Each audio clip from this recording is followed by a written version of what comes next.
Hello everyone. तो आज हम स्टार्ट करेंगे क्लास 12th का first chapter relations and functions. 11th class में हमने ऑलरेडी रिलेशंस एंड फंक्शंस का चैप्टर 2 किया था, जहां हमने सिर्फ डेफिनेशन की थी कि what is relation, what is function. यहाँ हम करेंगे types of relation, types of function, how to find the inverse of function and binary operators and so on. So let's start.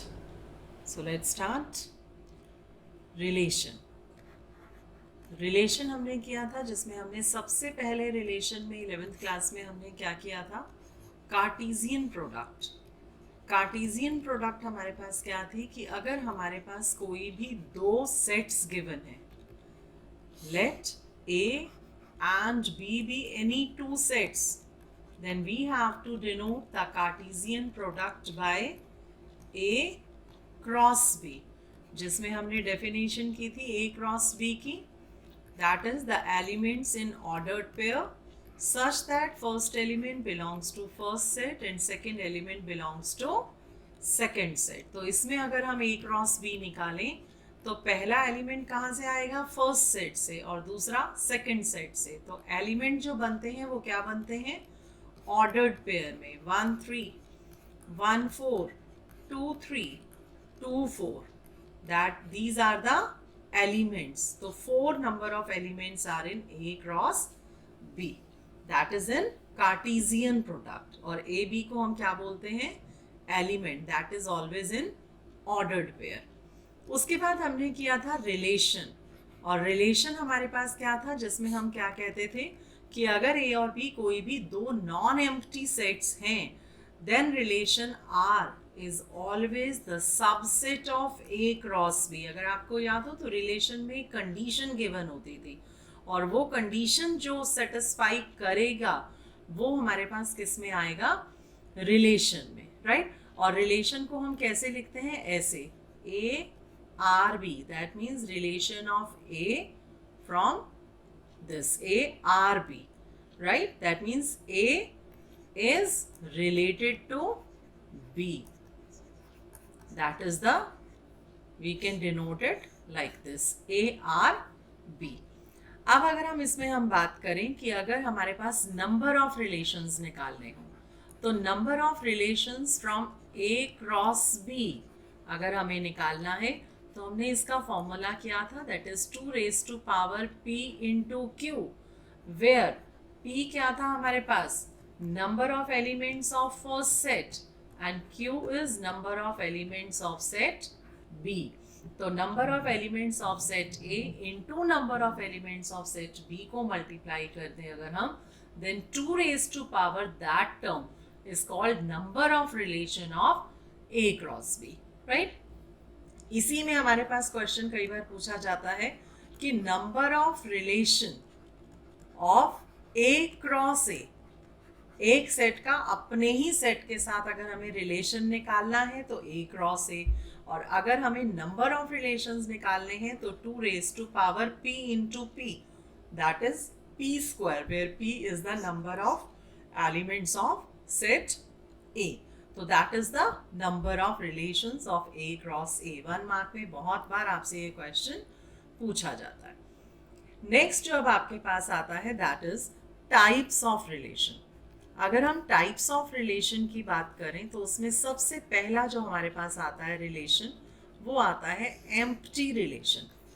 First is your empty relation.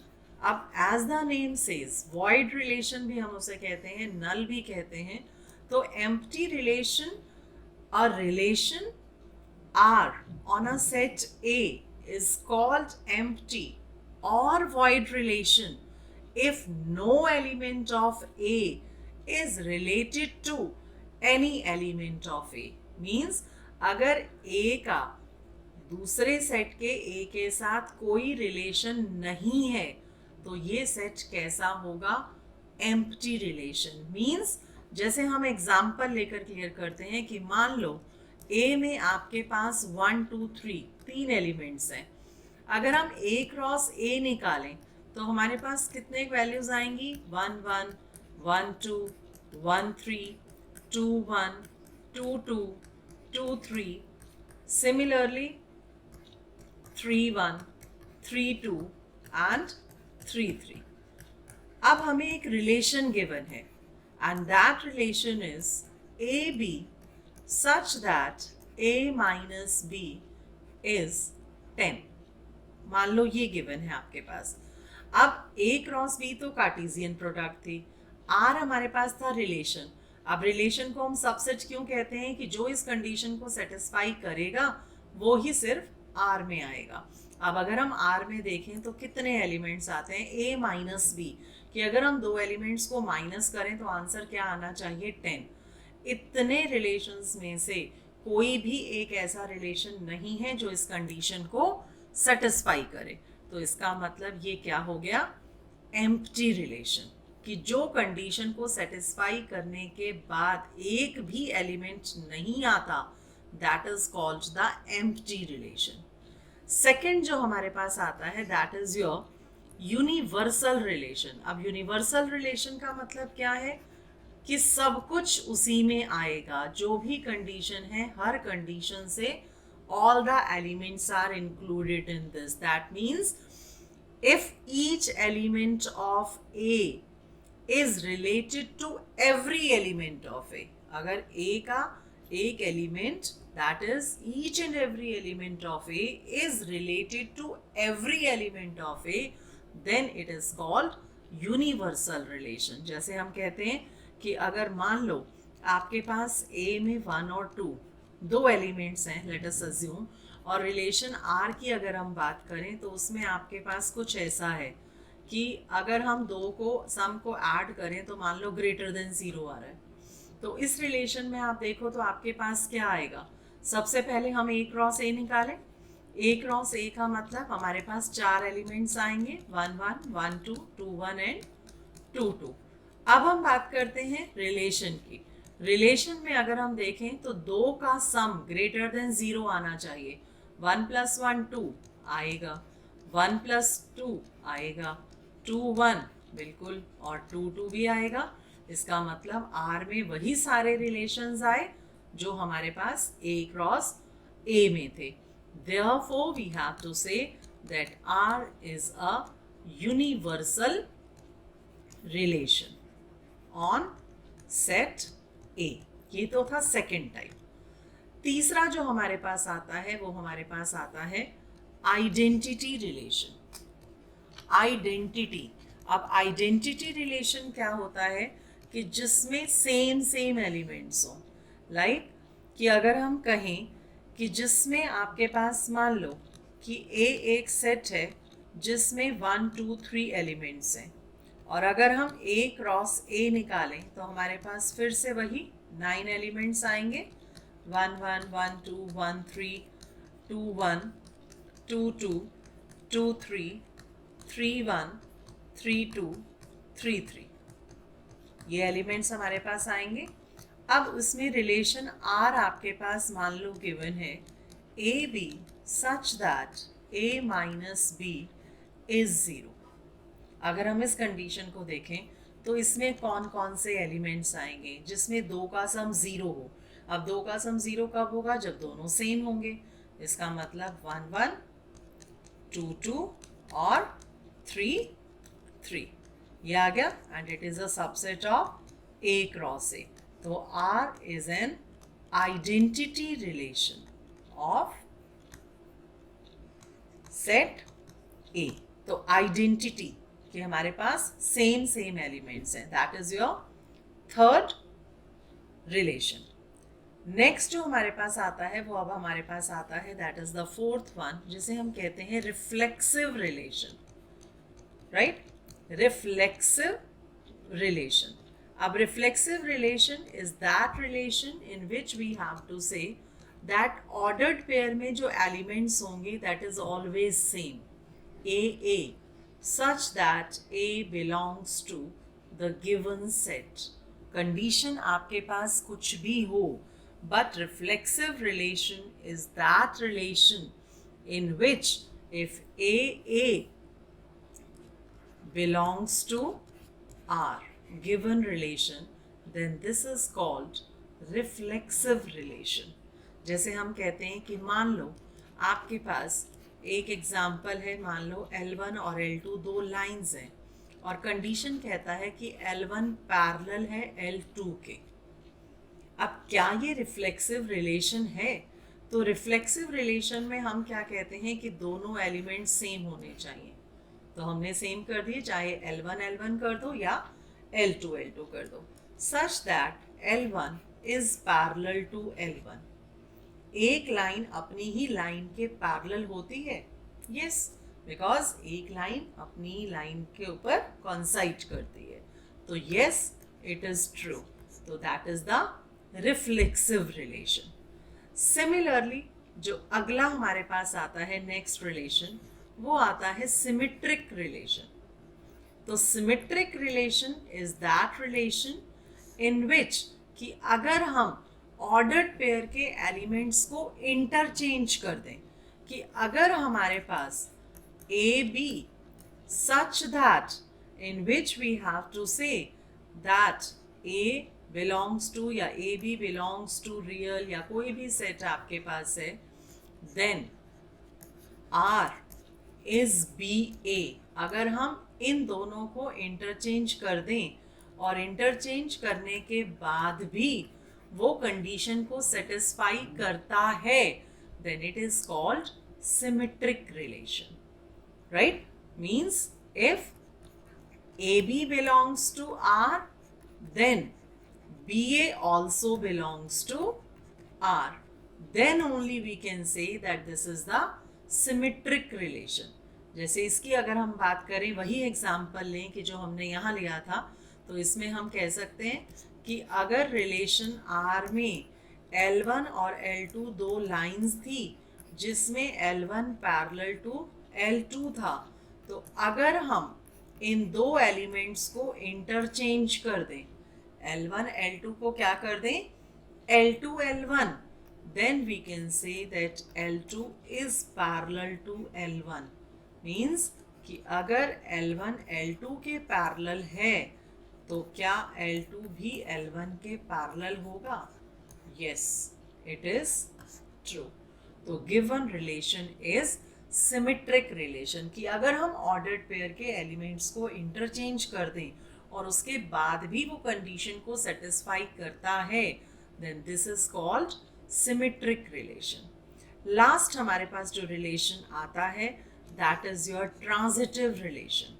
अब transitive relation आपके पास क्या होता है, जिसमें हम दो कंडीशंस लेकर चलते हैं कि that two conditions are true.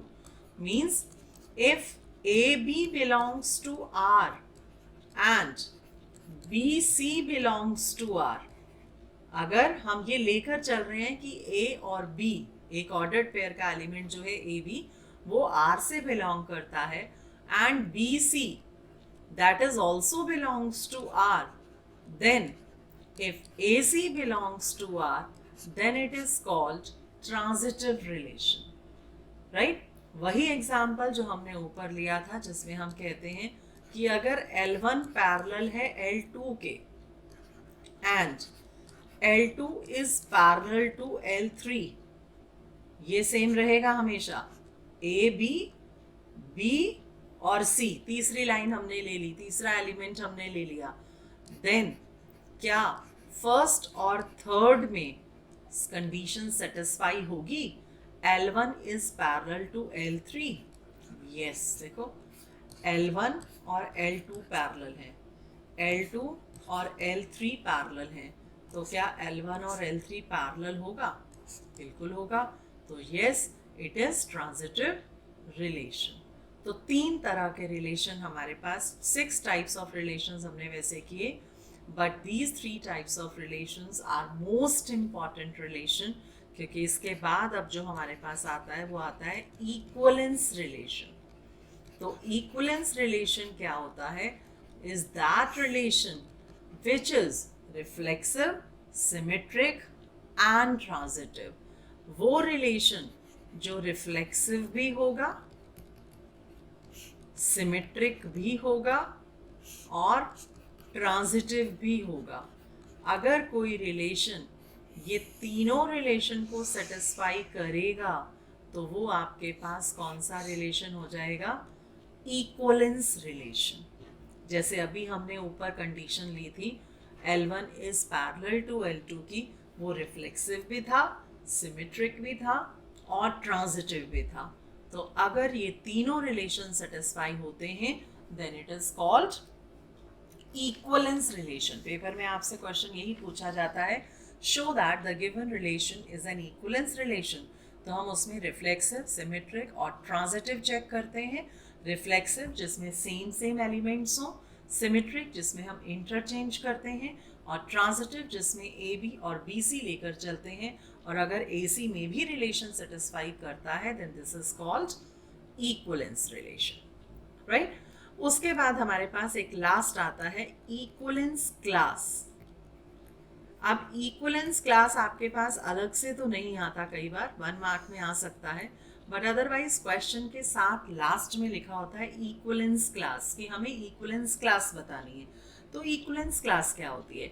मान लो कि R आपके पास कोई भी एक रिलेशन है ऑन सेट A, कोई भी एक सेट है A, and let A be any element which belongs to A, then equivalence class is defined as, हम ऐसे लिखते हैं equivalence class को, जिस भी एलिमेंट की equivalence class बतानी है we have to write in that way, that is equal to B belongs to A। B भी एक A से ही एलिमेंट लेंगे, बट जो क्या होगा is related to A।